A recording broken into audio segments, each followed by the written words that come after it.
नमस्कार। आज हम पढ़ा गणेश पूजा विषय रचना। चलन डेरी न करी भिडियोटी को आरंभ करवा। उपक्रम भाद्रव मास शुक्ल चतुर्थी दिन गणेश पूजा हुए। या विनायक चतुर्थी कहती। गणेश होउछंती विद्यार देवता। तांको पूजा कले वाणिज्य व्यवसाय रे मध्य वृद्धि घटे बोली पुणारे अछि। समग्र भारत वर्ष रे एही पूजा महासमारोह पालित होइथाए। आम ओडिशार स्कूल कॉलेज गुड़िकरे छात्र छात्री माने गणेश पूजार आयोजन करिथांती। पूजार आयोजन पूर्वरु विद्यालय रे चांदा आदाय होइथाए। एही पूजा समस्त स्कूल और कॉलेज रे पालन करा जाए। आगरू समस्त पिला चांदा देइथांती। चांदा टंकारु गणेश मूर्ति एवं पूजा सरंजाम किना जाए।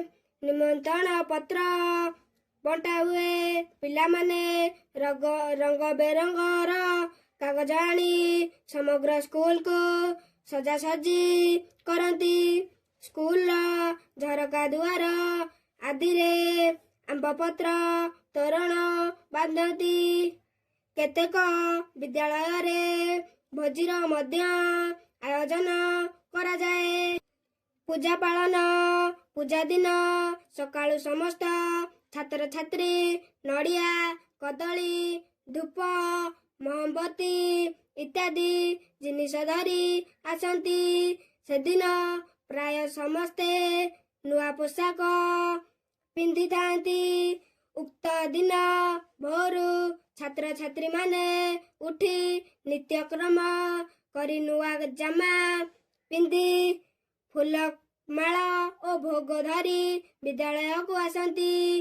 घंट कदली शंख ध्वनि रे चारिआडे कंपी उठे। ब्राह्मण आसी पूजा करती। नाना प्रकार मिष्टान लडू इत्यादि गणेशंक निकटरे भोग हुए। पूजा परे समस्त छात्र छात्री पुष्पांजलि देई सेदिन समस्त गाँ बुलती। मध्याह्न रे विद्यादाता गणेशंकु भक्ति जनाई थांती। आमोद प्रमोद भोग नहीं पिला माने घर को फेरती। पुणी संध्या बेले भोजी खाइबा को जाती। केतेक विद्यालय रे नाच गीतर आयोजन मध्य होइथाए। भद्र व्यक्ति माने निमंत्रित होई आसी थांती। खूब आनंद धूमधाम एवं जाकजमकरे दिनटी कटि जाए। विसर्जन पूजा परदिन गणेशंकु एक शोभायात्रा रे नेई जलरे विसर्जन दिया जाए। पिला माने घंट मृदंग करताली इत्यादि बजाई ठाकुरंकु विसर्जन करबाकु नियंती। भिडियोटी शेष पर्यंत देखिथिबारु धन्यवाद।